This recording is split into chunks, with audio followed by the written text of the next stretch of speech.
My full name is Barbara Piatkowski, and I joined the Canadian Armed Forces Reserve when I was 18 years old. I was just out of high school. I was entering university. I was 18 years old. I had grown up in Toronto my whole life. I've always wanted to be a police officer, and that was my goal.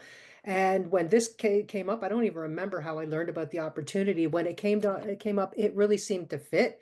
It seemed to be a great way to spend the summer. We essentially played army for the whole summer. We got yelled at, we learned drill, and we learned all the things related to the military. The regiment that I was in was a communication regiment, so it had a little more of a higher percentage of females than some of the infantry regiments and some of the other regiments. So there was a decent mix of males and females, and it was yeah, it was exciting. It was fun. They gave you a uniform. They taught you how to drive a truck. You got to go and camp and eat military rations and learn about this lifestyle and do something that made you feel very nationalistic and patriotic. Like you were serving your country and you were willing to go to war for your country. So as somebody that was a proud Canadian, uh,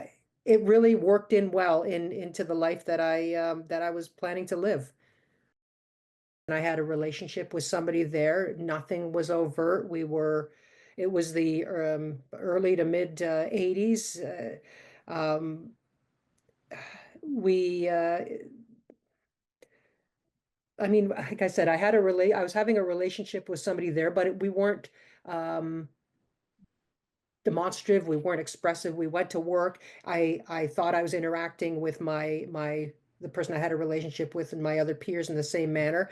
But what happened for me is a couple of years in, uh, myself and three other female soldiers were at work while we were in uniform on the parade square. We were hand delivered letters by one of the other people that worked in the office. And when I opened this letter, it was a letter penned by an anonymous group of my fellow soldiers that basically said that they know that I'm gay and they think that I'm recruiting other gay women into the armed forces, and this is unacceptable. I was absolutely infuriated with this letter. So I spoke to my commanding officer and said, "This has come in. This is unacceptable. Please do something." And unfortunately, I don't know what happened at levels above me and beyond closed doors, but a couple weeks later, I was called in for an interview with the Special Investigations Unit of the Military Police, and I had to attend Base Downsview and was subjected to an interrogation there.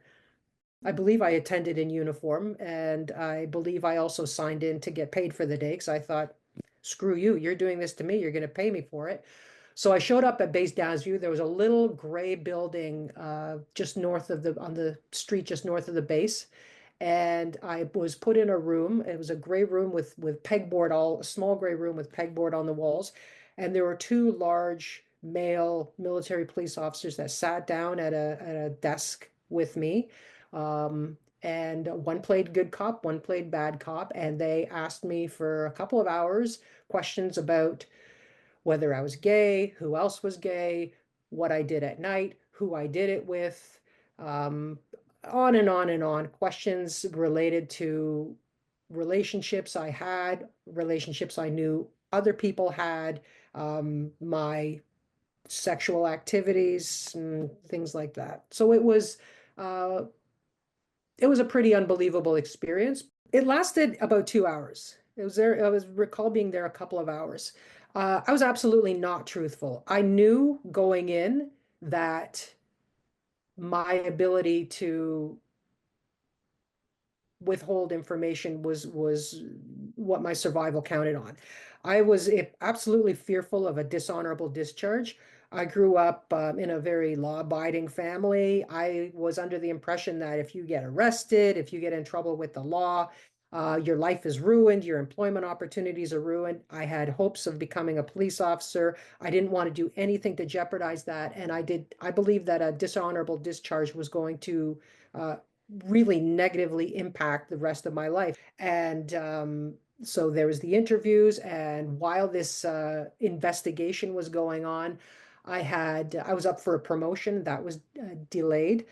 With the promotion would have come a pay increase that was delayed. Dependent also on the promotion is an increase in my security clearance that was delayed. So I was basically put on pause until this investigation was over.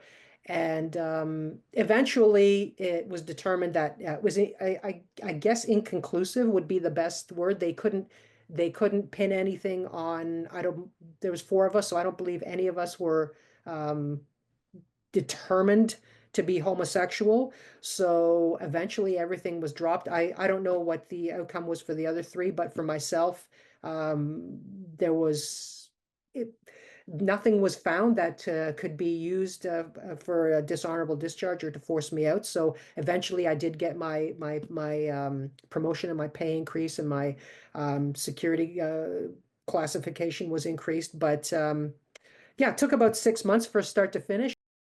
I'll admit the wind was out of my sails. I was pretty deflated. I remember when I first started, like you couldn't keep me away. It had to be something pretty major for me not to attend. But after this, it started to peter off, and I saw myself missing a day here, missing an exercise there. So the it was starting to lose its appeal for me. However, after this, my regiment still put me forward as an officer candidate. So I was at this point I was a corporal or master corporal when all of this happened, and my regiment still saw value in my leadership potential. They came to me and said, "We're going to put you forward as an officer candidate." I went through all of the tests, I went through the interviews, I passed everything. And at the very end, even though I had recommendations from my people, my managers, my supervisors, uh, somebody at a HQ somewhere, at a headquarters somewhere, decided that after they looked at everything, that I was not a good enough candidate. So they said that I wasn't going to be pursued as an officer. And the day after I got this, I quit. I got a job working for the city at one of the departments. And then I basically bounced around from there. I got another job working in the construction field. I ended up working for a major utility, and I made my living there. Honestly, I felt like I lost purpose because at the time also that just before this went on, I had applied to the police service. And I went through the testing, went through the process. And one day I got a letter in the mail, two sentences, thanks, but no. So I'd been kind of knocked down a little bit. I was a bit of a rudderless ship. I didn't really have a lot of purpose at this point. I had to make a living because I had to pay my rent, buy groceries.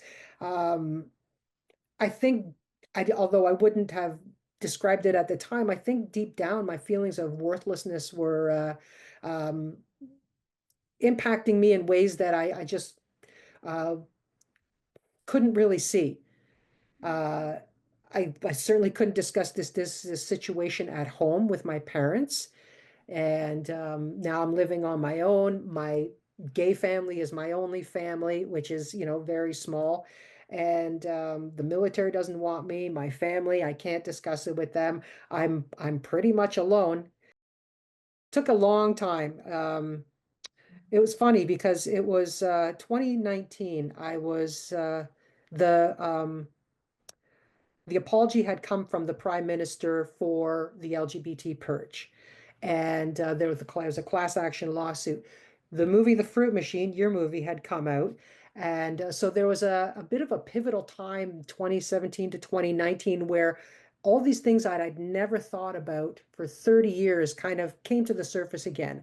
And by some sort of chance, I wasn't a police officer at this point. I was invited to attend a screening of The Fruit Machine at the Toronto Police College. I later learned I was invited because they located me as a survivor.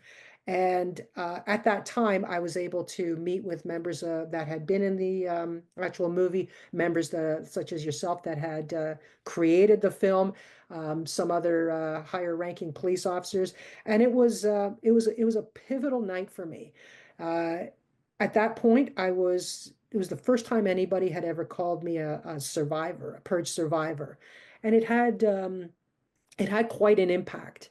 And it was also the first time anyone had ever thanked me for my service, for what I had, the time I had spent in the military. And that night, really just sort of opened up my eyes to the fact that, like, my whole life I had felt worthless, and I didn't even realize that.